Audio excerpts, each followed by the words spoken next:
मंत्री जी से पूछ लीजिए ना। प्रधानमंत्री ये कहते हैं कि उन्होंने डेलिबरेट किया, पिछले कुछ साल से जो कितने कमीशन बने उन सब ने, और कांग्रेस भी इसी रास्ते पे जा रही थी और उसी रास्ते को वो आगे बढ़ाना चाहते हैं, क्योंकि वो किसानों को एम्पावर करना चाहते हैं, उनको ज़्यादा शक्ति देना चाहते हैं, उनके हाथ में ज़्यादा पैसे हो, ये इंतजाम करना चाहते हैं। तो इससे कैसे किसान को कैसे शक्ति मिलेगी, कैसे ज़्यादा पैसा आएगा, थोड़ा समझा दीजिए। ये तो प्रधानमंत्री समझा रहे हैं, मैं कह रहा हूं कि मेरा काम उनसे भी पूछना है, आपसे भी पूछना है कि क्या आप लोग इसमें राजनीति की खेती कर रहे हैं क्या? नहीं, मैं आपसे पूछना चाहता हूं कि आप ही समझा दीजिए ना, कि मैं अगर आप मेरे को समझ आ गया तो मैं दूसरों को भी समझा दूंगा। मैंने बीजेपी के और केंद्र सरकार के सारे मंत्रियों के और सारे नेताओं के भाषण सुने हैं, एक एक। मुझे लगा कि शायद मैं ही कुछ मिस कर रहा हूँ। ये कह रहे हैं इस कानून के बड़े फायदे, ये कह रहे हैं इस कानून के बड़े फायदे। जैसे योगी जी का भाषण आ रहा था, मैंने सुना भाषण, तो उन्होंने कहा कि इस कानून से आपकी ज़मीन नहीं जाएगी, तो ये तो कोई फ़ायदा नहीं हुआ। वो तो कह रहे आपका कोई नुकसान नहीं होगा, तो फ़ायदा क्या होगा? फ़ायदा उन पूंजीपतियों का होगा। फिर जैसे आप जैसे लोगों से एक दो बार डिबेट किए मैंने, तो जब मैंने एंकर से बार बार पूछा इसका फ़ायदा तो बताइए, फ़ायदा कोई नहीं बता पाया, ना एंकर बता पाते, ना बीजेपी वाले बता पाते, ना केंद्र। फिर वो कहता है अच्छा आप ये बताइए कि खेती का कॉर्पोरेटाइजेशन होना चाहिए कि नहीं। मैंने कहा अब आए लाइन पे। तो तुम्हारा मकसद बेसिकली ये है कि पूंजीपतियों को खेती मिलनी चाहिए कि नहीं मिलनी चाहिए। वो किसान भी तो यही कह रहे हैं, वो जो बैठे हैं वो भी यही कह रहे हैं हमारी खेती छीन के इनको दे रहे हो। तो हमारे देश के करोड़ों किसानों को मरने के लिए छोड़ के 4 पूंजीपतियों को तुम खेती देना चाहते हो, ऐसा देश बनाना चाहते हो। हमारे देश का मकसद क्या है? हमारे देश का मकसद ये 4 पूंजीपति हैं कि हमारे देश का मकसद करोड़ों किसानों की खुशहाली है? करोड़ों किसानों की खुशहाली है हमारे देश का मकसद। हमारी सरकार इनके पीछे बेबस क्यों हो रही है? इन 4 पूंजीपतियों के पीछे इनको कह क्यों नहीं सकती कि नहीं हम तुम्हारी बात नहीं मानेंगे, हम कैंसिल कर रहे हैं कानून? क्या बेबसी है हमारी सरकार की? असली मकसद इन पूंजीपतियों को फायदा पहुंचाना है। असली मकसद ये सबसे पूछ लो आप। अब तो इतने बड़े बड़े इनके इंटरव्यू करते होगे, उससे ये पूछना चाहिए फायदा बता दो। इनको सबको एक फायदा रटा रखा है, सारे बीजेपी वालों को। सारे कहते हैं अब किसान मंडी के बाहर कहीं भी अपनी फसल बेच सकता है। कहाँ जाए जी बेचने, बता दो आप। 1850 रुपए गेहूं की कीमत है अभी, MSP। उत्तर प्रदेश में और बिहार में मंडी नहीं है, वहाँ 800 रुपए में गेहूं बिक रही है। उन्हीं को बता दो आप कि बेटा जा पूरे देश में यहाँ पे 1900 रुपए में बिक रही है, यहाँ बेचा। तो उत्तर प्रदेश बिहार में बवाल क्यों नहीं हुआ? ऐसा कोई बवाल तो उत्तर प्रदेश बिहार में नहीं है, वहाँ के किसान तो शांत हैं। वहाँ पे भी बवाल मच रहा है, हर जगह बवाल मच रहा है। किसान आ रहे हैं अब यहाँ पे, गाजीपुर के बॉर्डर के ऊपर उत्तराखंड और उत्तर प्रदेश के किसान हैं। आज बिहार के किसान जो हैं वो राज्यपाल के पास जा रहे थे, हर जगह बवाल मचा हुआ है। कुछ लोग सड़क पे उतर रहे हैं। मैं तो डेविल्स एडवोकेट बन गया हूं। एक मिनट।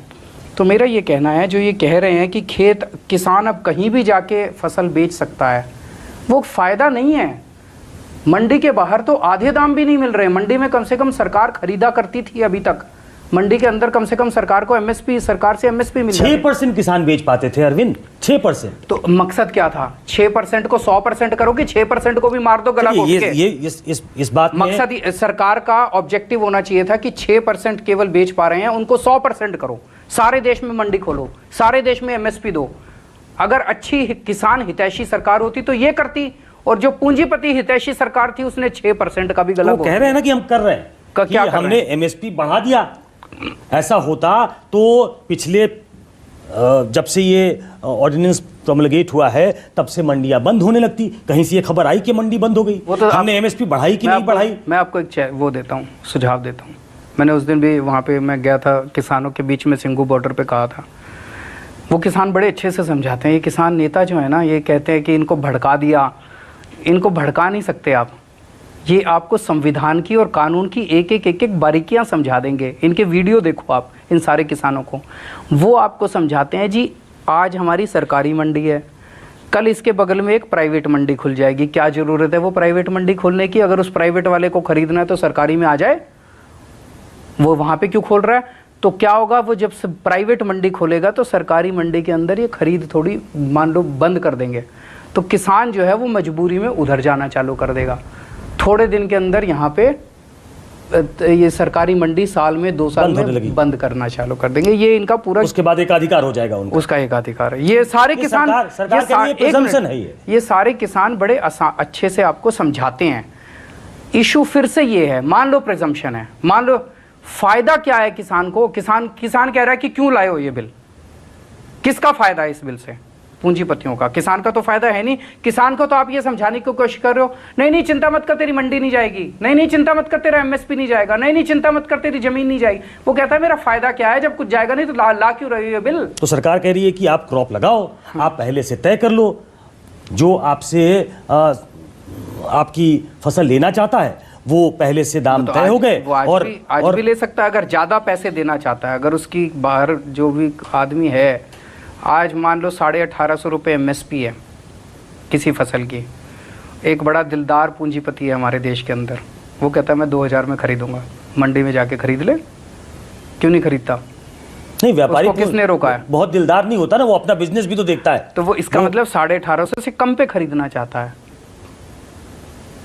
है कि नहीं? नहीं तो आप कुल मिला के ये कहना चाहते हैं? मैं आपसे पूछना चाहता हूं कि कोई अगर 1850 से ज्यादा खरीदना चाहता है, मंडी में चला जाए। मंडी बंद करने की क्या जरूरत है? प्राइवेट मंडी खोलने की क्या जरूरत है? सरकारी मंडी में जाए, वहां पे 1900 रुपए बोले, 1900 सरकारी बिक्री बंद हो जाएगी, सारे इसके पास आ जाएंगे। किसान को क्या फायदा है इस बिल से? किसान को कोई फायदा नहीं है इस बिल से।